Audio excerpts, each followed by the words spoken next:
Oracle NetSuite is one of the most common ERP systems in the market, but what exactly is NetSuite? And more importantly, is it the right fit for your organization? I'm going to talk about that here today.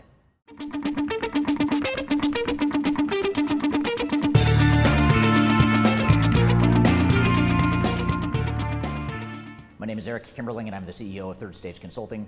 We're an independent consulting firm that helps clients through their digital transformation journeys. And Oracle NetSuite is a product that we see quite often with our clients, either in terms of evaluating NetSuite and or helping clients implement the product. We're seeing a lot of clients in the small and mid-market that are benefiting from the technology. And it's also the product that's rated #1 in our independent top 10 ranking of ERP systems for 2020 to 2021. But what I want to talk about today are the pros and the cons of the product, and first of all, just to give an overview of what NetSuite is and how it might benefit your organization. So first, it helps understand what exactly NetSuite is and to give you a bit of an overview of the product. It's a product that's been around for about 20 years, and it was actually one of the first, if not the first, pure software as a service or cloud-based ERP systems. And that was quite revolutionary back in the early 2000s or the late 90s when the company first started. Today it's not so unique, but back then it was. And so NetSuite has grown up in the cloud. It's grown up as a multi-tenant software as a service, subscription-based type of solution, and they've gone aggressively after the small and mid-market ever since their inception. Now, they were recently acquired by Oracle to really fill out Oracle's suite of products. So Oracle has their Oracle ERP Cloud, which is intended for the larger organizations, and now they have NetSuite, which is intended for small and mid-sized companies. Now, despite the fact that NetSuite is #1 in our top 10 ranking, it's not for everyone. It may be a great fit for your organization, or depending on what your needs are, maybe it's not. So what I want to talk about are some of the pros and cons of the product itself. Now, the first pro, and probably the biggest advantage that the product provides, is the fact that, as I mentioned before, it is a native cloud solution, which means it's a lot more mature than a lot of the products that are just now trying to rewrite their systems for the cloud. So in a lot of ways, NetSuite has a 15 to 20 year head start on developing enterprise technologies for the cloud because this is what they've always done. So that's one of the big advantages, is the maturity of the product and the fact that it's a SaaS-based or a cloud-based ERP solution. The other advantage of the product, given that it's a SaaS-based solution, is that there are some very standard workflows that can really help a company scale, especially a smaller, high-growth organization that's operating with QuickBooks or spreadsheets or a combination of all of the above. NetSuite provides a certain amount of standard business processes and workflows that will allow you to scale your organization faster than if you were to continue with some of the more manual business processes. And then finally, one of the biggest advantages of the product is that it is generally considered a pretty big step up from QuickBooks and Excel spreadsheets and the tools that a lot of small and mid-sized companies are using early in their growth cycles. And so it can be a pretty good entry point into the world of ERP for a smaller mid-market company that hasn't deployed ERP technology in the past. Now, some of the downsides of the NetSuite product, there's two in particular. The first is that it is a standardized product, which is generally considered a strength, but it can also limit your flexibility. So when you compare the flexibility of NetSuite to other products in the marketplace, there are other ERP systems out there that are more flexible than NetSuite and give you more options to how you can deploy some of those workflows. And one of the other disadvantages of the product is that it is generally not as diverse and robust as some of the other ERP systems in the marketplace. So if you are a high growth, complex, diverse organization with a lot of different needs and a lot of complex business processes, it may be that NetSuite is not the best fit. It may be better than what you have today, but it may be putting you in a situation where you're just going to limit yourself longer term. So you really want to look at the complexities and the nuances of your business and make sure that you vet out whether or not NetSuite can handle those capabilities.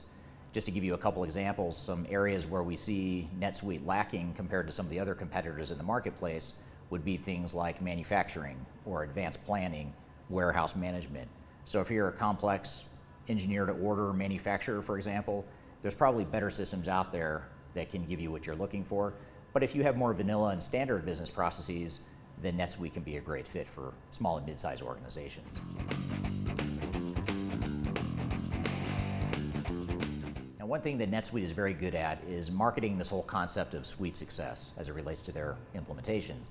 And what Suite Success is a pre-configured version of the software that's specific to any given industry. So there's different industry verticals where Suite Success can give you a starting point of how the software can be configured and deployed, and it's really meant to be a way to accelerate and fast track the deployment of technology.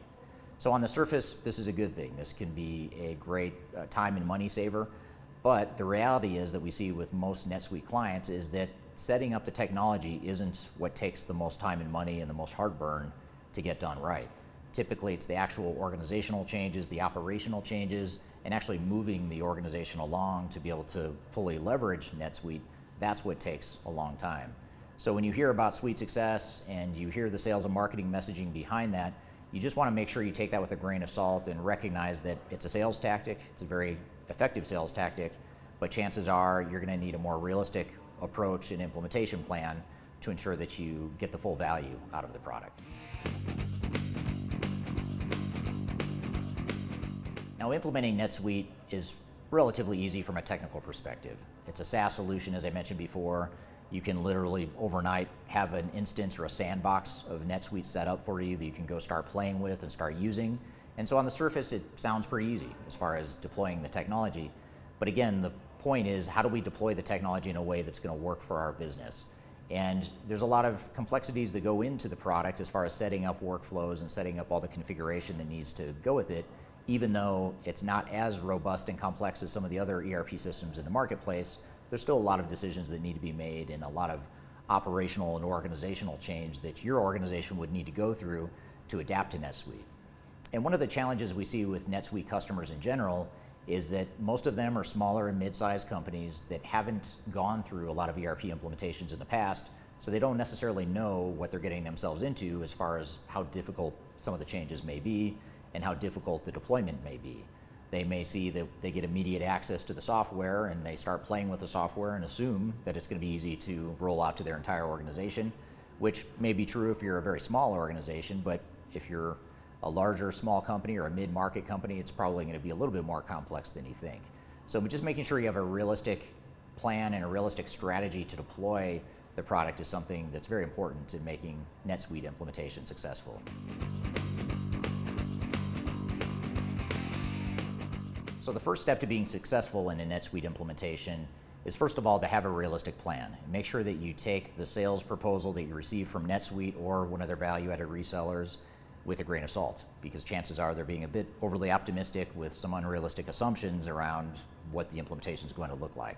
So you want to make sure that you objectively look at the plan and develop a plan that makes sense for you as an organization. The next thing is to really poke holes and understand where the limitations of the software are. Even if you've already settled on NetSuite, you want to make sure you understand where the gaps are, because those gaps are going to be what could potentially derail your project, and it could be the things that potentially disrupt your business as you go live on the product. So understanding the weaknesses of the product are arguably just as important, if not more important, as understanding what the strengths are. And so that also helps you identify potential needs you might have to plug the gaps with additional third-party technologies, or create some sort of workaround, or bolt on a legacy system, or do some heavier hitting sorts of customization to the technology. So making sure you have a realistic plan, have a clear strategy, and identify those risks and limitations of the product, all those things are going to be first steps towards making your project successful. And then finally, don't forget about organizational change management. We hear all the time from small and mid-sized companies that change management won't be hard for them and that people are going to embrace this change without any problem. But the reality is this is probably going to be a big change for you, especially if you're moving from QuickBooks or Excel spreadsheets or manual processes, whatever the case may be. So just make sure you have a clear plan and understanding of how you're going to manage change and manage through some of those organizational difficulties. So I hope this has provided you an overview of NetSuite, and to give you additional information, I've included some links below that will hopefully help you in your evaluation process and in your implementation planning process. One of the things included is our 2021 Digital Transformation Report, which includes rankings of all the different types of systems in the marketplace, as well as best practices for how to make your NetSuite implementation successful, or any other ERP implementation successful for that matter. So I hope you found this information useful and hope you have a great day.